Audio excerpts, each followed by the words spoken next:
accrochez-vous, car aujourd'hui, nous allons plonger dans une histoire captivante, une histoire qui nous parle de loyauté, de trahison, de pardon et de la miséricorde infinie d'Allah subhanahu wa ta'ala. Imaginez un instant, le prophète Muhammad sallallahu alayhi wa sallam prépare une expédition cruciale, la conquête de la Mecque. L'enjeu est immense, le secret est vital. Et pourtant, un homme, un compagnon parmi les compagnons, va commettre un acte qui aurait pu tout compromettre. Cet homme, c'est Hatib ibn Abi Balta'a, radiyallahu anhu. Alors, installez-vous confortablement, ouvrez vos cœurs et vos esprits, et laissez-moi vous guider à travers ce récit extraordinaire, riche en enseignements pour chacun d'entre nous. L'histoire de Hatib ibn Abi Balta'a est une histoire complexe, une histoire qui met en lumière les faiblesses humaines, même chez les meilleurs d'entre nous. Imaginez la Mecque, quelques années après l'hégire. Le prophète sallallahu alayhi wa sallam planifie en secret la reconquête de sa ville natale. La tension est palpable, chaque détail compte. C'est dans ce contexte que Hatib, un homme respecté, un vétéran de la bataille de Badr, commet l'impensable. Il rédige une lettre destinée aux Quraysh, les ennemis jurés des musulmans, les avertissant de l'imminente attaque. Pourquoi un homme qui a combattu aux côtés du prophète sallallahu alayhi wa sallam à Badr risquerait-il de tout saboter? La réponse réside dans sa faiblesse humaine, dans son inquiétude pour sa famille. Hatib n'était pas originaire de la Mecque, contrairement à la plupart des autres compagnons. Sa famille, restée sur place, était vulnérable, sans protection. Dans un moment de doute, il espérait, par cet acte, s'assurer de leur sécurité. Mais Allah, subhanahu wa ta'ala, veille. Par sa volonté divine, le prophète sallallahu alayhi wa sallam est informé de la trahison. Il envoie alors Ali ibn Abi Talib alayhi salam et d'autres compagnons intercepter la messagère porteuse de la lettre. Dans un hadith rapporté par Al-Bukhari et Muslim, sous le numéro 3007, Ali raconte « Le messager d'Allah, sallallahu alayhi wa sallam, m'a envoyé ainsi que Abu Martad et Az-Zubair, et nous étions tous à cheval en disant « Allez jusqu'à ce que vous atteigniez Raudat Khakh, où il y a une femme païenne portant une lettre de Hatib ibn Abi Balta'a aux païens de la Mecque. Nous l'avons trouvé chevauchant son chameau à l'endroit que le messager d'Allah, sallallahu alayhi wa sallam, avait mentionné. Nous lui avons dit « Donne-nous la lettre ». Elle a dit « Je n'ai pas de lettre ». Alors nous avons fait agenouiller son chameau et nous l'avons fouillé, mais nous n'avons trouvé aucune lettre. Alors nous avons dit « Le messager d'Allah, sallallahu alayhi wa sallam, ne nous a certainement pas menti. Sors la lettre, sinon nous te déshabillerons. » Quand elle a vu que nous étions déterminés, elle a mis sa main sous sa ceinture, car elle avait attaché son manteau autour de sa taille, et elle a sorti la lettre, et nous l'avons apportée au messager d'Allah, sallallahu alayhi wa sallam. Imaginez la scène, la tension, le désespoir de cette femme et la détermination des compagnons. Il récupère la lettre, la preuve irréfutable de la trahison de Hatib. Quel suspense n'est ce pas? La lettre est entre les mains du prophète sallallahu alayhi wa sallam. La trahison de Hatib est exposée au grand jour. Imaginez la déception, la colère peut-être, qui aurait pu s'emparer des cœurs. Omar ibn al-Khattab radiyallahu anhu, connu pour sa droiture et sa fermeté, propose immédiatement que Hatib soit exécuté pour trahison. Dans le même hadith rapporté par Al-Bukhari, numéro 3007, Omar dit « Ô messager d'Allah, ce Hatib a trahi Allah, son messager et les croyants.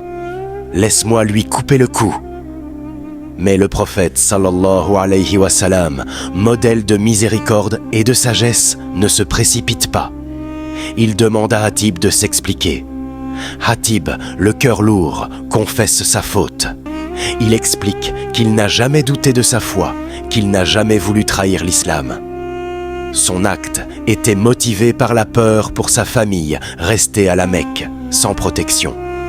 Il espérait, par ce geste, obtenir la clémence des Quraysh à leur égard. « Par Allah, dit-il, je n'ai pas fait cela par mécréance, ni par apostasie, ni par préférence pour la mécréance par rapport à l'islam. » Le prophète écoute attentivement.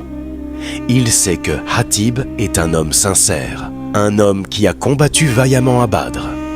Il se tourne alors vers Omar et lui dit « Il a dit la vérité, ne dites de lui que du bien. » Mais Omar insiste, toujours dans le même hadith, il dit « Il a trahi Allah, son messager et les croyants fidèles.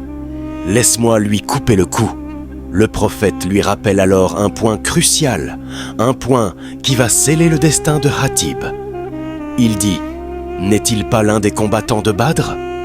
Peut-être qu'Allah a regardé les combattants de Badr et a dit « Faites ce que vous voulez, car je vous ai accordé le paradis, ou bien je vous ai pardonné. » Le prophète fait référence ici à la faveur immense accordée aux combattants de Badr, une bataille décisive dans l'histoire de l'islam. Leur sacrifice, leur courage, leur foi inébranlable leur ont valu une place particulière auprès d'Allah subhanahu wa ta'ala. C'est alors que les larmes coulent des yeux d'Omar qui dit « Allah et son messager savent mieux. » Subhanallah, la miséricorde du prophète sallallahu alayhi wa sallam et la miséricorde d'Allah subhanahu wa ta'ala envers ceux qui ont combattu pour sa cause sont infinies. Mais l'histoire ne s'arrête pas là. Allah subhanahu wa ta'ala a révélé un verset du Coran en relation avec cet événement. Dans la sourate Al-Mumtahana, l'éprouvé, au verset 1, Allah dit « Ô vous qui avez cru, ne prenez pas pour alliés mon ennemi et le vôtre, leur offrant l'amitié, alors qu'ils ont nié ce qui vous est parvenu de la vérité. Ils expulsent le messager et vous-même parce que vous croyez en Allah, votre Seigneur. Si vous êtes sortis pour lutter dans mon chemin et pour rechercher mon agrément, leur témoignerez-vous secrètement de l'amitié, alors que je connais le mieux ce que vous cachez et ce que vous divulguez. Et quiconque d'entre vous le fait s'égare de la droiture du sentier. » Sourate 60, verset 1. Ce verset est un rappel puissant. Il nous enseigne que notre allégeance doit être à Allah subhanahu wa ta'ala et à sa cause avant toute autre considération. Il nous met en garde contre les dangers de l'amitié avec ceux qui rejettent la vérité et combattent l'islam. L'acte de Hatib, bien que motivé par une intention compréhensible, était une erreur grave, une erreur qui aurait pu avoir des conséquences désastreuses.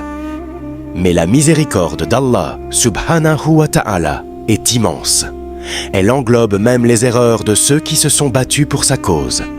Hatib a été pardonné, non pas à cause de sa trahison, mais malgré elle, grâce à son passé, à son sacrifice à Badr et à la miséricorde infinie d'Allah subhanahu wa ta'ala. Al-Khattabi, rahimahu Allah, a dit en commentant cette histoire: ce récit montre qu'il y a une différence dans le jugement de la charia entre celui qui commet un crime mais a une justification valable et acceptable pour ce qu'il a fait et celui qui commet un crime intentionnellement et sans raison valable. Nous avons vu comment Hatib ibn Abi Balta'a radiyallahu anhu a failli compromettre une mission cruciale pour le prophète sallallahu alayhi wa sallam. Comment il a été rattrapé et comment le prophète a fait preuve d'une miséricorde immense à son égard.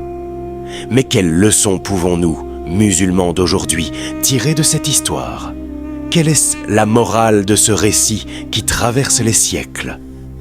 Premièrement, l'histoire de Hatib nous rappelle la faiblesse inhérente à la nature humaine. Même les meilleurs d'entre nous, même ceux qui ont côtoyé le prophète sallallahu alayhi wa sallam et combattu pour l'islam, ne sont pas à l'abri de l'erreur, du doute, de la peur. Hatib n'était pas un traître dans l'âme. C'était un homme bon, un croyant sincère, qui a flanché sous la pression, par amour et par crainte pour sa famille. Cela nous enseigne l'humilité. Nous ne devons jamais nous considérer comme infaillibles, ni juger trop durement les erreurs des autres. Nous sommes tous susceptibles de faillir, et nous avons tous besoin du pardon et de la miséricorde d'Allah subhanahu wa ta'ala. Abu al-Hassan Ali ibn Khalaf ibn Abd al-Malik, plus connu sous le nom d'Ibn Battal, érudit de Maliki Fiqh et commentateur réputé du Sahih al-Bukhari, a dit: si un musulman révèle involontairement un secret au mécréant et qu'il est de noble caractère et a une interprétation valable pour ce qu'il a fait, alors il est permis de lui pardonner comme le prophète sallallahu alayhi wa sallam l'a fait avec Hatib. De plus, il convient de souligner que cet acte de pardon peut être pratiqué par n'importe lequel des dirigeants musulmans et qu'il n'est pas propre au prophète sallallahu alayhi wa sallam. Deuxièmement, cette histoire met en lumière l'importance de la repentance et du pardon. Hatib a reconnu son erreur, il s'est repenti sincèrement et le prophète sallallahu alayhi wa sallam lui a pardonné. Le prophète sallallahu alayhi wa sallam a dit dans un hadith rapporté par At-Tirmidhi sous le numéro 3864 et authentifié par Ad-Darussalam: celui qui a participé à Badr et à Al-Hudaybiyah n'entrera pas en enfer. Allah subhanahu wa ta'ala est le tout miséricordieux, le très miséricordieux. Il pardonne les péchés de ceux qui se tournent vers lui avec un cœur sincère. Quelle que soit la gravité de nos fautes, la porte du repentir est toujours ouverte.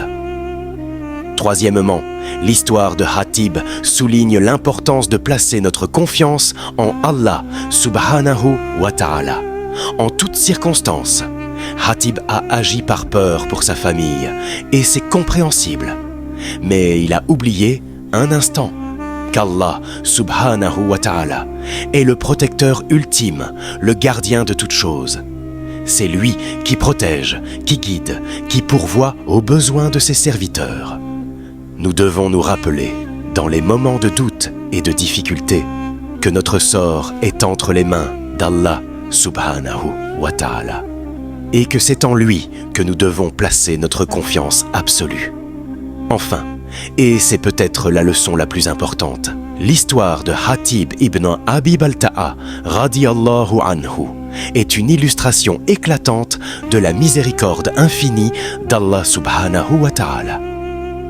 Malgré la gravité de son acte, Hatib a été pardonné en raison de son passé, de son engagement pour l'islam et surtout de la grâce d'Allah subhanahu wa ta'ala. Cette histoire nous rappelle que la miséricorde d'Allah subhanahu wa ta'ala est plus vaste que nos péchés, plus grande que nos erreurs.